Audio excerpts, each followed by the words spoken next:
Hello, I'm Chris Brown, Fleet Group Editor, and welcome to another episode of Fast Forward interview series.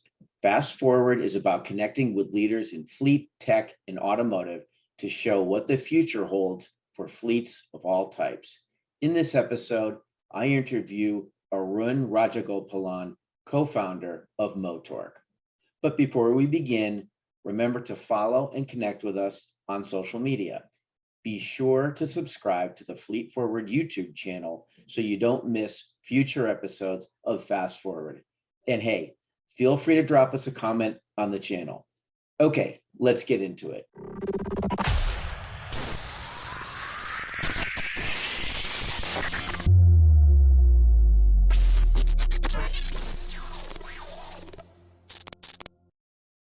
Hey, Arun, welcome to the next edition of Fast Forward.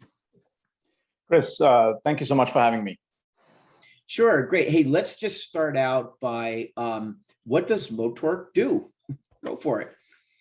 Motorq, we're a software company, very specifically a car data infrastructure software company. And we work with some of the large OEMs to extract data directly from their connected cars.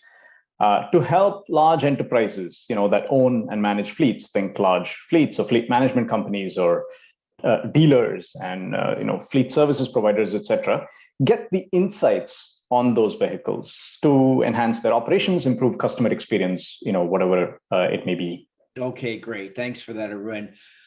So where you sit, okay, data. It just the big data just keeps on getting bigger. So data collection for fleets is evolving.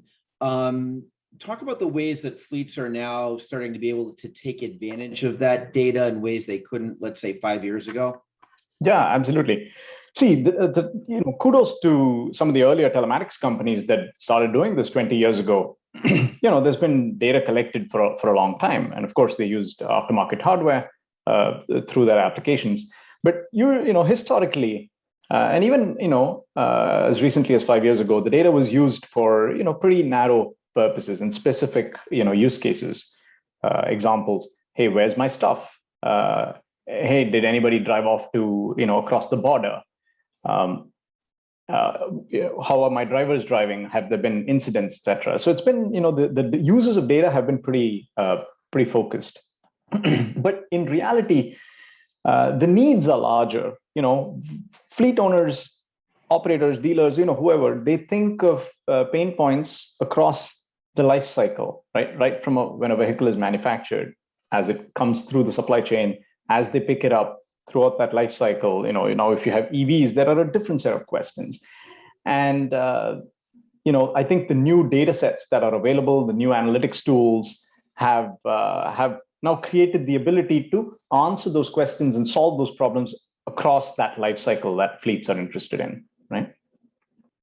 Yeah, so what are the market trends / catalysts that are helping to turn connected car data into actionable insights for fleets?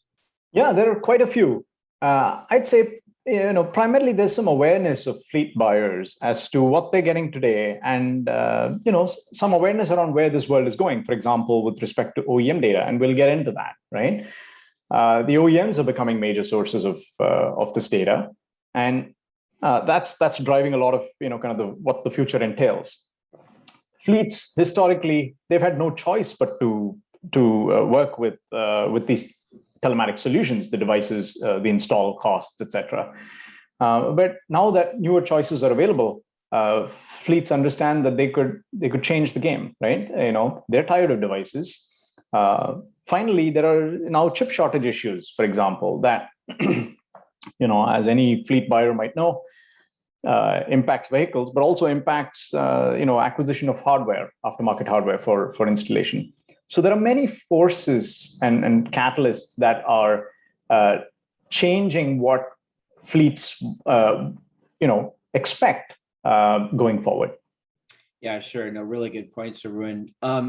It still seems like actually that data lives in silos, right? And privacy and security are ongoing concerns. It seems like to really drive these big game-changing insights that we really need to unify the data across multiple organizations and providers.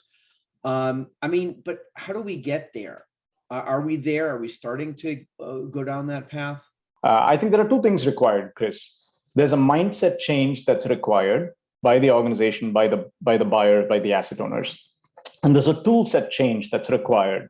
It could be either on the customer side, but definitely on the tooling provider's side, right? So from a mindset standpoint, the ability to see that data about the asset coupled with data about the drivers, about schedules, maybe sales calls, maybe maintenance data, fuel transaction data, etc. Merging that could really help enhance the insights that they could get. So there's a mindset shift there, and that mindset shift drives the impetus to pull that data into your tooling provider. But then your tooling provider, second, the tool set must be pretty robust. That tool set must be able to ingest these, must be able to analyze, put data sets in context. And it's no more, hey, here is just the tire pressure. But hey, here's the tire pressure, and this is the type of vehicle, and this is the kind of environment that it's in before you do take meaningful action on that data set. So that tool set is required. And this involves building things like queryable data lakes, where somebody could easily ask a question and get a response. At the end of the day, that tool set needs to make it super usable and easy for that end user, that fleet manager or whoever that is. And so those querying tools must actually evolve. And we're seeing some of that being deployed with quite a lot of success now. Yeah, I think the phrase fleet manager equals data manager is now more prevalent than ever, and probably should be moving forward. It almost feels like that these data sets are really kind of too big for one person to kind of manage the actionable insights. Hence, you need to partner with third parties. I don't know, any insights into that evolution? Yeah, so different organizations handle it different ways. You're right.